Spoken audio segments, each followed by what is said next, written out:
Hello, ladies and gentlemen. This is Eddie Marcus here again.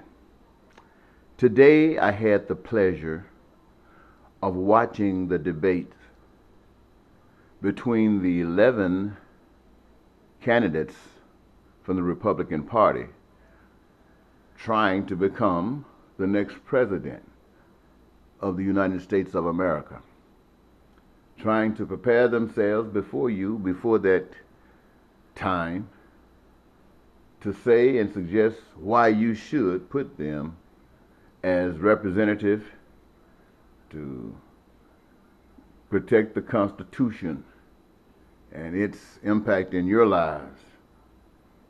And I sat there and I listened and I wondered if you were really listening. And here's what I could perceive. I could perceive that each of those candidates are addressing a specific group of people. Every last one of them got their whole group of people that thinking just like that, just like they individually are. Now it's going to have to boil down to one, and the one who can kind of reach out in those areas that most of you are touched by, and they address that in a certain kind of way, and they'll be able to pull it off. Many of them were talking about war. We could hear it in their voice. They're talking about straight up war. John Wayne all over again. Others were talking about being rough and tough, but maybe not war.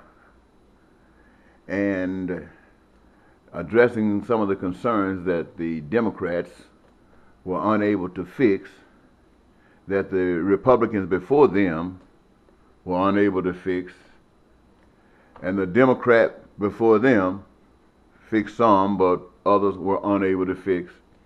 And now you got these guys coming from state and the participation in the same government that has been ineffective, saying to you, give them the ball. That's what I heard. Give them the ball. And don't even consider the Democrats. So what do we have?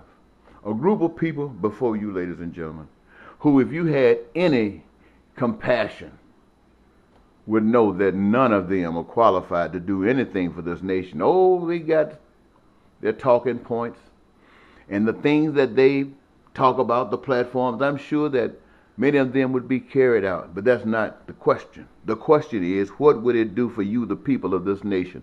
And I can tell you right now, ladies and gentlemen, it would do nothing. I want you to think about every governor that's up there on that state, on that platform, saying they want to lead this nation. Every governor, whether they're presently there or have not been, ask them, is everybody in their state satisfied with their life? Ask them, is everybody in their state got a job that wants one, a good job that allows them to live like they want to live and enjoy life? Ask every last one of those governors, and I guarantee you none of them can say yes. Ask the ones that's been in Congress for so many years, who've been doing this and been doing this, whether it was Republican or Democrat. Ask them, have they ever championed policies that would address the people of this nation? The same as I just mentioned about the governors. And I can tell you, ladies and gentlemen, not a single one of them can say yes. And yet, they come before you grandstanding, talking about how wonderful they are and how you should check them out. You know why they're doing that? They're doing it because they think you're stupid. They think you got no sense. How many of them told you that this country was ran by a secret government? Not a single one. Why didn't they tell you that? Think about it. And I say to you, today, your greatest enemy is the state. You heard these guys. None of them did anything about liberation. None of them did anything about crossing and bringing people together, championing those things that makes everybody feel that they're one together, that they're brothers and sisters, and that everybody's interest was one another's interest. But they were talking smack. And they were talking to people who were looking for smack. You weren't looking for peace. You weren't looking for prosperity. You weren't looking for joy. All you were looking for is that you got what you want and everybody else be damned. Today, your greatest enemy is the state. But that state is empowered by you. You've given that state so much power to now they can do things without even asking you. They make up their own laws when they want to. And you still considering these people. Well, maybe it's because you never got another choice. I give you another choice, ladies and gentlemen. I tell you this. Today, your greatest enemy is the state. And I want to tell you your greatest solution is God. God has a way of doing a lot of wonderful things, like creating the earth and all that it can do, all that it can produce for the benefit of humankind. God is great. Even put humankind and all the other living kinds here and enable them to do magnificently everything that they do. And in their doing, they create all the goods, they create all the service that we, the people, have determined we want. And the only thing that denies those who don't have their needs met is something that God had nothing to do with. It's something that the state uses. It's something that you have been taught to adore, to treat as God. In fact, they have written on it, "In God we trust." And you go after it with all you got. And all of your services and pledges to God are nothing but words. Nothing but words. And that almighty dollar you go at. And going at that dollar, you can't get the peace.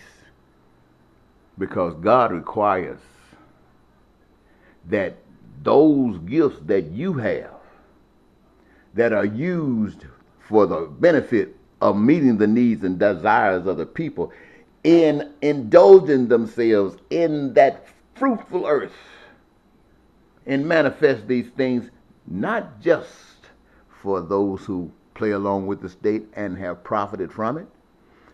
It's for everybody that needs or want it. That's God's way, ladies and gentlemen. I tell you, not a candidate can mention anything like that. And you might say, well, what about our foreign policy? What about what's happening out there in the world? How do we protect ourselves? See, that's what I'm talking about.